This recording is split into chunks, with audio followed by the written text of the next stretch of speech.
Series জয়ের লক্ষ্যে নিউজিল্যান্ডের বিপক্ষে মাঠে নামবে আজকে বাংলাদেশ। অন্যদিকে সিরিজ নির্ধারণী ম্যাচে তারা ম্যাচে ফিরতে মরিয়া হয়ে নামবেন এবং ম্যাচটা কীভাবে বাঁচানো যায় সেই চেষ্টা অবশ্যই করবেন তারা। তবে আজকে যদি খেলা না হয় 1-0-তে সিরিজ জিতে যাবে বাংলাদেশ। যেহেতু 3 ম্যাচের সিরিজে একটি ম্যাচ, প্রথম ম্যাচ বাংলাদেশ জিতলেও দ্বিতীয় ম্যাচ বৃষ্টির কারণে পরিত্যক্ত হয়।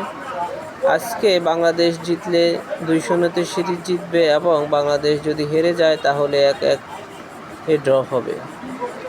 বাংলাদেশের বোলিং লাইন আপ যে কোনো মুহূর্তের থেকে বর্তমানে শক্তিশালী। বাংলাদেশের ব্যাটিং লাইন আপও আছে মোটামুটি ভালো। খেলাটি আজকে মিরপুর স্টেডিয়ামে হবে। আজকের ম্যাচে বাংলাদেশ কেমন করবে বা বাংলাদেশের জয়ের সম্ভাবনা কতটুকু আপনারা মতামত করতে পারেন। তবে গত ম্যাচে বাংলাদেশ দুর্দান্ত ব্যাটিং করেছে, আমরা দেখেছি শেষ টি-20তে অসাধারণ ব্যাটিং এবং অসাধারণ বোলিং করেছে বাংলাদেশ। আজকেও বাংলাদেশ জিতবে এই বিশ্বাস আমার আছে। ধন্যবাদ সবাইকে।